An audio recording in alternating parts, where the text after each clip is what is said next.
साइस्पाई India के YouTube channel में एक बार फिर आप सबका स्वागत है।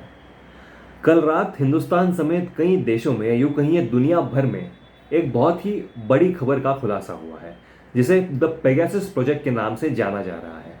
ये एक ऐसी खबर है जिस पर कई महीनों से दुनिया भर की 17 मीडिया कंपनीज के 80 अलग अलग पत्रकार काम कर रहे थे और काफ़ी काम करने के बाद इसको दुनिया के सामने कल लाया गया है। तो आइए समझते हैं कि सरल शब्दों में पेगासस प्रोजेक्ट है क्या। पेगासस दरअसल एक सॉफ्टवेयर है जो इजराइल की एनएसओ ग्रुप कंपनी ने बनाया है और इसका इस्तेमाल सर्वेलेंस के लिए, यानी लोगों पर नजर रखने के लिए किया जाता है। पेगासस इतना असरदार है कि एक बार ये आपके फोन में प्रवेश कर गया, उसके बाद ये आपका पर्सनल डेटा आपके फोन से चुरा सकता है, आपके कॉन्वर्सेशंस यानी आपके भेजे हुए और आपको आए हुए मैसेज पढ़ सकता है और आपकी जानकारी के बगैर आपके फ़ोन के माइक्रोफोन को शुरू कर सकता है। जिसका मतलब ये हुआ कि न कि सिर्फ आपका लिखा हुआ पढ़ सकता है, लेकिन अगर आप आपके फ़ोन के आसपास रहकर कुछ कह रहे हैं तो वो भी सुन सकता है। और ज़्यादातर हम लोग हमारे फ़ोन के आसपास ही रहते हैं या हमारा फ़ोन अपने पास ही रखते हैं। इस खबर पर काम करने वाले पत्रकारों का ये कहना है कि हिंदुस्तान समेत 10 देशों ने एनएसओ ग्रुप से इस सॉफ्टवेयर को खरीद लिया था और इसका इस्तेमाल कर रहे थे।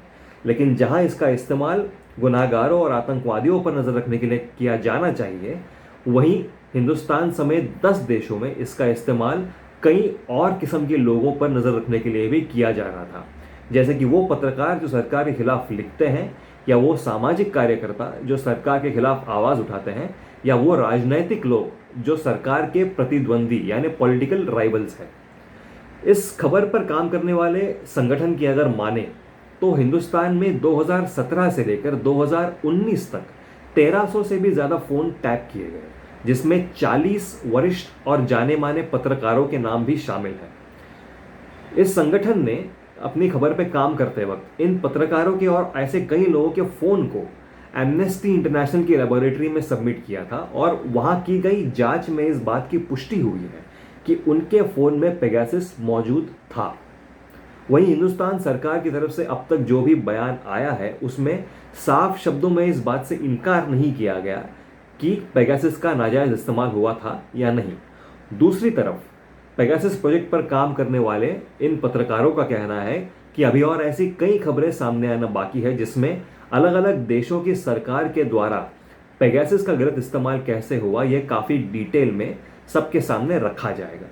अब देखना यह है कि आने वाले दिनों में इस पिटारे से और क्या क्या निकलता है।